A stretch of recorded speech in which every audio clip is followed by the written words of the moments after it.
es un artículo, ¿no es cierto?, de Alberto sobre Sarmiento, que a mí, vuelvo también en este caso, ¿no es cierto?, a Borges. Borges, entre otras tantas cosas que dice, a mi juicio con acierto, dice respecto a Sarmiento, en este sentido: si en lugar de canonizar el Martín Fierro como la obra literaria nacional hubiéramos canonizado el Facundo, otro hubiera sido el futuro de la Argentina, ¿no?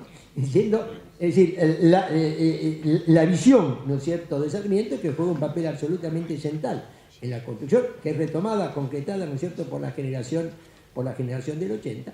Pero Borges decía esto, ¿no es cierto?, es decir, si ese libro hubiera sido el libro nacional, la Argentina se hubiera construido, digamos, de otra manera, en el sentido de valorizar, ¿no es cierto?, una serie de cuestiones que el ideal de Sarmiento estaban planteando.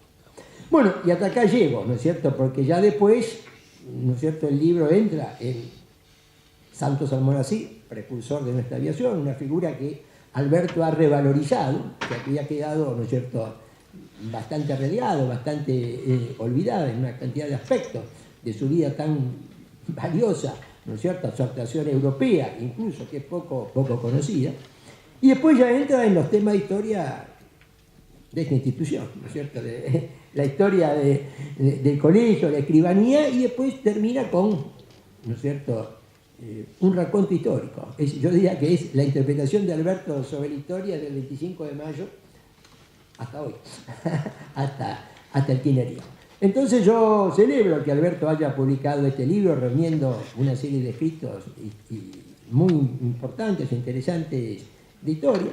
Destaco ese doble rol de político activo e historiador, que me hace reforzar un tema sobre el cual, bueno, la importancia de la interpretación de la historia para la acción política. Y esto me parece que es un punto muy importante, y destaco, subrayo esa tarea yo llamaría del historiador militante, ¿no es cierto?, que se ha materializado sobre todo en su trabajo por la figura de Iriarte, pero también, no solamente por la figura de Iriarte, sino, como dijo Ricardo Balestra, quien me precedió en el uso de la palabra, en la reivindicación de la generación del 80 como gran actor político de la construcción de la Argentina.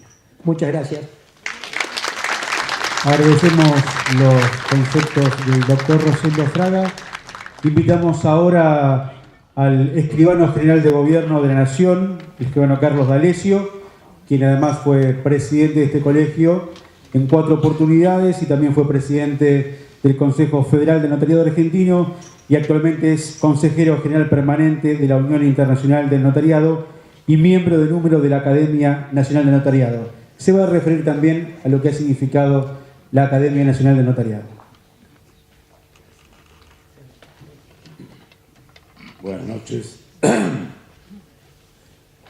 Quiero en primer término agradecerle a Alberto Allende esta invitación que nos ha permitido, primero a mí, compartir una mesa de esta jerarquía y además el poder analizar la historia de la Academia Nacional del Notariado, muy vinculada con la historia personal de todos los que de alguna manera hemos dedicado buena parte de nuestra vida al trabajo institucional, a vincular un tema tan cercano a nosotros con los acontecimientos más importantes de la vida de la nación.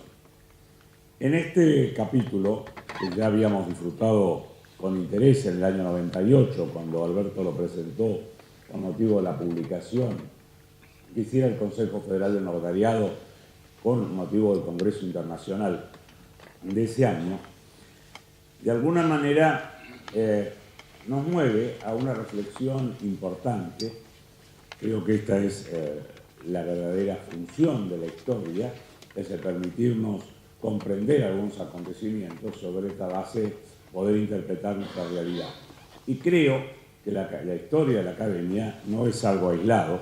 Alberto Allende, con una prosa muy ágil, mechada de anécdotas que lo hace más interesante, no se limita a analizar la historia de la Academia como ente jurídico que nace por ahí por 1961, sino que se remonta a antecedentes que son muy poco estudiados, que son aquellos precursores del trabajo científico del notariado. que comienza en 1938 con el Instituto de Cultura Notarial que crea el Colegio de la Provincia de Buenos Aires, que funciona durante unos 5 años. Luego el Seminario de Investigaciones de Derecho Notarial, que se crea en este colegio y también funciona por 3 o 4 años. Y luego la que es concretamente un antecedente de la actual academia, que es la creada en 1946 y que funciona hasta 1952, donde, como él narra detalladamente, algunas leyes del gobierno de ese momento impiden su continuidad. Y luego sí iniciamos la carrera actual de la Academia del Notariado, que comienza en el seno del Consejo Federal allá en 1961, luego convertida en Academia Argentina en 1992, para luego ser reconocida por el Estado Nacional en 1995 con rango de Academia Nacional. Dentro de esa historia, Alberto con toda precisión nos señala quiénes fueron los precursores, donde de alguna manera esta mecha del estudio del notariado nace y se proponen desarrollarla, alimentarla. Y ahí nos cita a Boffi, a Rizzo, a Valdana, cuyos libros todos utilizamos, a Paz, a Mustapi y a Allende Iriarte, padre del autor y abuelo de nuestro presidente actualmente. Luego, él clasifica con muy buen criterio a los que son los fundadores. Estos son quienes constituyen el primer núcleo de la actual academia, el primer núcleo del Instituto Argentino de Cultura Notarial. Martínez Segovia, Villalba Welf y Carlos Pelosi, con quienes todos llegamos a compartir alguna pequeña parte de su trayectoria científica. Luego, él distingue los creadores, aquellos que en definitiva, con su imaginación creativa, permiten ir haciendo crecer este proyecto que había tenido germen con estas 3 personas. Y luego él señala a los hacedores, colegas con los que todos hemos compartido esta tarea de llevar adelante, ¿no es cierto?, esta institución. Porque en definitiva nada se hace con meros principios, sino se requiere una tarea concreta de continuidad. Esto de alguna manera nos hace pensar esta historia de la academia, cómo se inserta esto en la historia del notariado en la República Argentina. Cómo se pasa en la Argentina de una actividad meramente funcional, sin mayor preparación científica, incluso en nuestra colonia, de una valoración ética bastante cuestionada, a una profesión que ejerce una función pública en el día de hoy, con una sólida formación jurídica que se encuentra entre los primeros notariados del mundo. Es decir, aquellos que nos ha tocado por la vida institucional participar de las entidades mundiales del notariado, podemos aseverar, sin temor a equivocarnos, que el notariado argentino se debe encontrar entre los 4 o 5 notariados más avanzados del mundo. A veces los argentinos estamos demasiado acostumbrados a ver cómo hemos bajado las estadísticas en determinados rubros, lo cual nos genera bastante dolor. Creo que en el notariado la evolución es a la inversa. Y la podemos ver en algunas cosas muy concretas. Yo recuerdo hace unos 40 años, cuando yo me inicié en la profesión y estábamos comenzando la actividad política institucional, y una de las aspiraciones era que hubiese escribanos dando clase en las universidades. Hasta ese momento esto estaba limitado a aquellos colegas que daban clases de trabajos prácticos de notariado. Pero salir de ese ámbito se veía muy difícil. Hoy contamos con centenares de escribanos dando clases en las distintas ramas del derecho en todas las universidades del país. Creo que esto es una muestra muy concreta que de alguna manera nos tiene que satisfacer. Y si uno trata de señalar cuáles son los hitos en esa evolución, creo que rápidamente uno señalaría el Código Civil de Vélez Arfield, de 1869, que de alguna manera delinea, ¿no es cierto?, las características del instrumento público, cuáles son las funciones del notariado, cuáles son los requisitos de los instrumentos. Después, pocos años después, 1881 a 1886, las leyes orgánicas de tribunales que organizan la función notarial. Son las primeras normas de organización del notariado. Pero allí estamos hablando de la organización funcional. Jorge Bollini, en su historia del notariado argentino, señala el poco interés que había en esas épocas por el desarrollo científico de la actividad. Se apuntaba a que se trabajara bien y se trabajara ordenadamente, pero no a la profundización en materia de conocimiento jurídico. Tengamos en cuenta que en estas épocas no se requería título universitario para ejercer la función. Es decir, había un examen de habilitación, a veces con algunos requisitos de práctica, y esta situación se llegó a prolongar hasta hace algunas décadas. Algunos de nosotros hemos conocido colegas que ejercían todavía su función sin tener título universitario. La primera ley universitaria que crea los estudios de notariado es de 1910 y nace con una concepción que hoy vemos como equivocada de entender el notariado como una carrera más corta, una carrera para la que se necesitaba una preparación jurídica inferior al ejercicio de otras ramas del derecho, por lo cual se mantienen durante mucho tiempo esta situación de una carrera abreviada a la que se le restaban algunas de sus materias. Y esto se mantiene aproximadamente unos 50 años. Es la ley 12990, la ley orgánica del notariado para esta demarcación, la primera que exige para poder ejercer la función, para ser investido, el contar con título de abogado o con título de escribano, cuyas carreras incluyan por lo menos las materias de abogacía de los programas de la Universidad de Buenos Aires. Y creo que esto hace un cambio fundamental, ¿no es cierto?, en la preparación científica. Y en todo esto la academia va acompañando en su evolución y en la preparación. Creo que esta evolución no es casual. Tiene mucho que ver con los trabajos de los colegios notariales, estos colegios que a través de unos 40 años se van consolidando en cada una de las provincias y que toman a su cargo no solo una organización política, sino tareas de capacitación. La Universidad Notarial, creada por el Colegio de la Provincia de Buenos Aires, allá por los años 60, que cumple también un papel importante, y ahí volvemos a nuestra academia, hoy Academia Nacional del Notariado.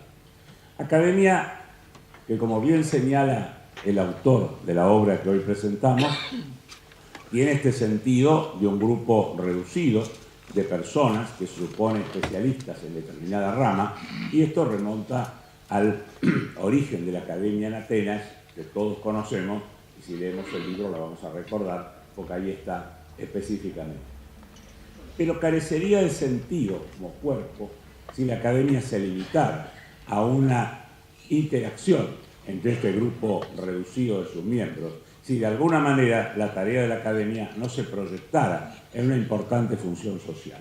Y creo que ahí es donde debemos señalar la historia de hoy, que de alguna manera también el capítulo que comentamos de la obra va desarrollando, aunque tenemos que comprometerlo a Alberto que nos vuelva a escribir los años posteriores a lo que él escribió hasta ahora, destacando esta tarea de la academia como difusora frente a todo el cuerpo notarial.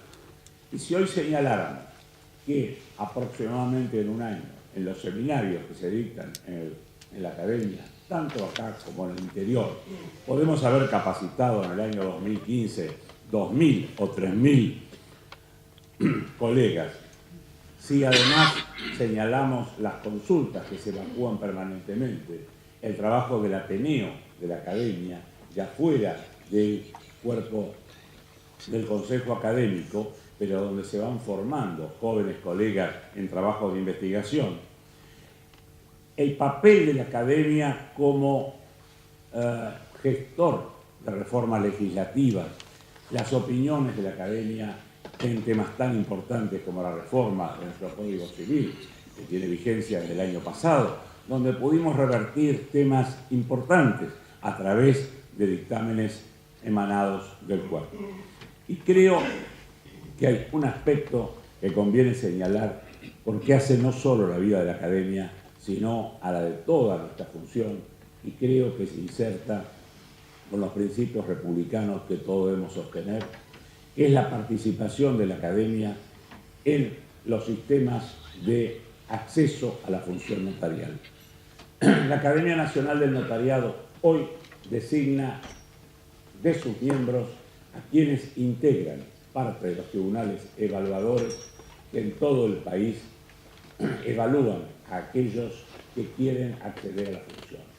Y esto de alguna manera garantiza, en común con el trabajo de los colegios, del Poder Judicial, etcétera, que la idoneidad es el único requisito indispensable para el acceso a la función.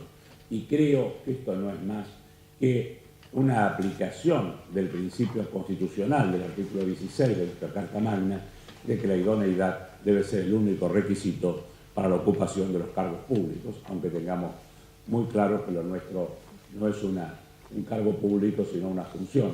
Pero creo que el principio es el mismo. De alguna manera, desterrando todo concepto equivocado de que a la función se puede acceder de otro modo. Creo que de esa manera nos encontramos con un cuerpo vivo y que es muy útil esta tarea que Alberto ha hecho de ver que esto, cómo se ha generado este cuerpo en definitiva, cómo esto ha nacido a través del ejercicio de una importante vocación de estudio por parte de aquellos precursores desde hace casi unos 70 años. Yo quiero volver a agradecerle a Alberto por este trabajo y realmente convocarlo para que nos escriba en un par de años los últimos 20 años de la Academia, allá por el 2018. Muchas gracias.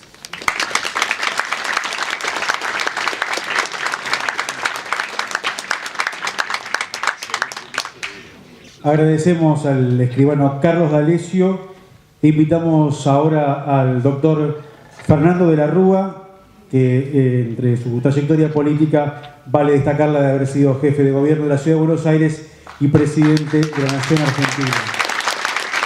Aquí a puntualizar sobre grandeza y decadencia del país. Buenas tardes.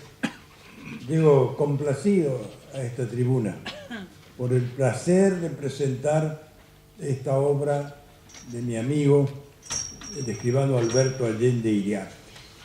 Personalidad destacada del notariado, personalidad de la política y un gran historiador. Y nos ofrece en este libro una historia enriquecida no solo por su experiencia, sino por los testimonios que le vienen por tradición familiar. Y escribe fiel a la tradición de su ilustre antepasado, que publicó páginas memorables para comprender la historia argentina y que vivió notables episodios de nuestra independencia. Porque Tomás de Iriarte venía de España con las fuerzas españolas y se pasó con sus soldados a las fuerzas independentistas. Ahí se encontró con Belgrano y después siguió a Buenos Aires, donde recibió sus nombramientos oficiales. Así que tiene una gran trascendencia la figura de Tomás de Iriarte y hace bien Alberto en remarcarla. Remarcar estos perfiles tan importantes de quien se jugó por la libertad de la patria. Nuevas historias que hacen la historia es una obra original, porque a pesar de reunir capítulos sobre distintas cosas, nos da una versión nueva sobre los episodios que afronta. Y en eso está su calidad. No es un trabajo histórico donde nos abrumen las citas, ni que esté la mera cronología, sino que no falta la opinión del autor. Y tiene una especial habilidad para consignar sus opiniones. En un párrafo donde describe el hecho, le agrega un adjetivo que califica el suceso y lo compromete con su propia opinión. Eso hace que al final de la lectura del libro uno quiera volver a